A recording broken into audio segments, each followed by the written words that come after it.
म्हणजे तुमचं बोलण्याचा उद्देश आहे की मुस्लिमांच्या बाबतीत भाजपची दुटप्पीपणाची भूमिका आहे. सगळ्यांच्या बाबतीत, माझ्या बाबतीत आहे तर.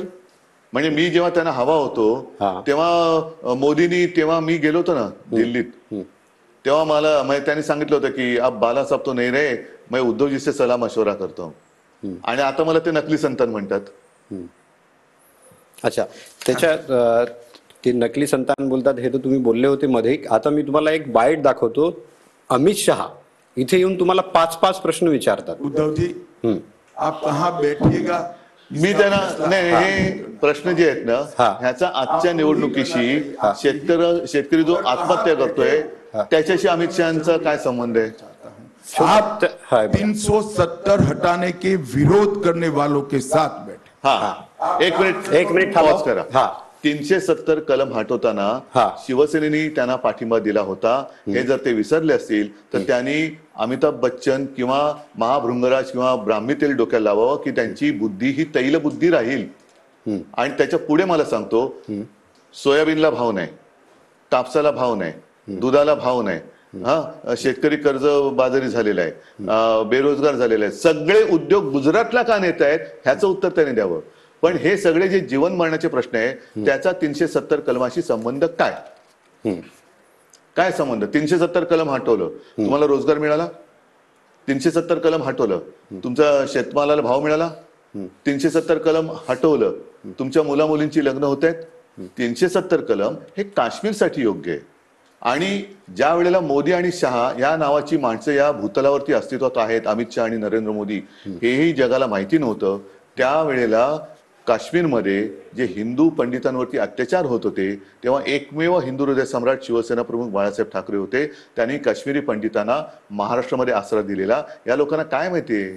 त्यांनी राम मंदिराचाही मुद्दा उचललाय. राम मंदिराच्या विरोध, म्हणजे राम मंदिराचा जे विरोध करतात त्यांच्या बरोबर तुम्ही बसले. पण राम मंदिर बांधताना आम्ही त्यांच्या सोबत होतो. मग तुम्ही आम्हाला का आमचं दिलेलं वचन तोडलं. ही रामाचं जे म्हणतात ना, प्राण जाय पर वचन न जाय. राम मंदिर बांधताना आम्हीच तुमच्या सोबत होतो. तुम्ही म्हणालात विटा जमवा, आम्ही विटा जमवल्या. तुम्ही म्हणालात हे करा, आम्ही ते केलं. बाबरी पाडल्यानंतर हे पडाले होते, हातभर हात गेले होते यांच्या शेपट्या. हे काय आम्हाला शिकवतात हिंदुत्व.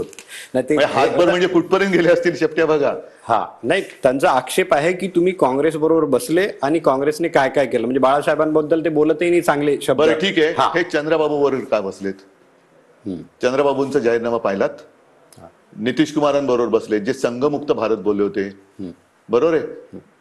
मुफ्ती मोहम्मद सईद बरोबर का बसले. मुफ्ती मोहम्मद सईद बरोबर हे का बसले.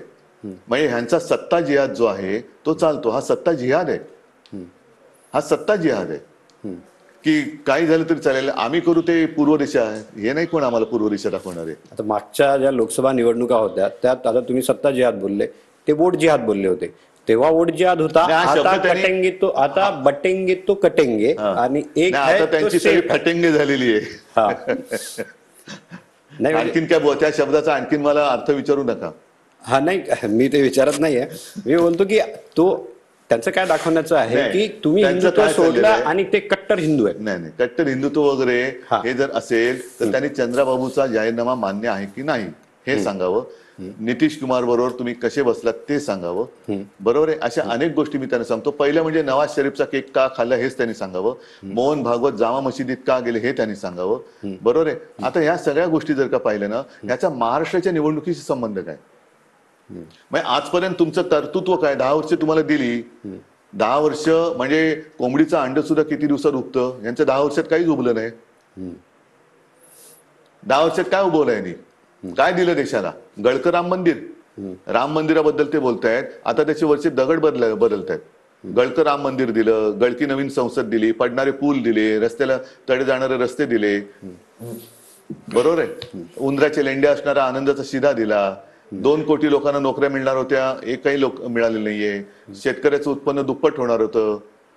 प्रत्येकाच्या खात्यात 15 लाख येणार होते. ह्याचं काहीच नाहीये. पुन्हा तेच झालं ना. राम मंदिर बांधलं ना. आले ना 1500 तर आले. 15 लाखाचे 1500 झाले. शिक्षणाचं काय. अनेक ठिकाणी काल म्हणजे मी बघितलं ते राजदीप सरदेसाईंच्या चॅनलवरती त्यांनी दाखवले, शेतकऱ्याच्या आत्महत्या झालेल्या घरात ते गेलेत, त्या मुलाने शिक्षण सोडलं पैसे नाहीत म्हणून, कारण डोक्यावरती कर्ज 1.25 लाखाचं, म्हणून त्या शेतकऱ्याने आत्महत्या केली. आता मी एका दुसऱ्या मुद्द्याकडे येतो. दरवेळेस आता मागच्या लोकसभेच्या नाही, वेळेस यांचे काय प्रश्न असतील तर करा ना पूर्ण. आता करीन ते. नाही, मला मी प्रत्येकाला विचारा मला बोलायला त्यांना प्रत्येकाच्या ह्याच्यात त्यांना हाणतो मी. ठीक आहे.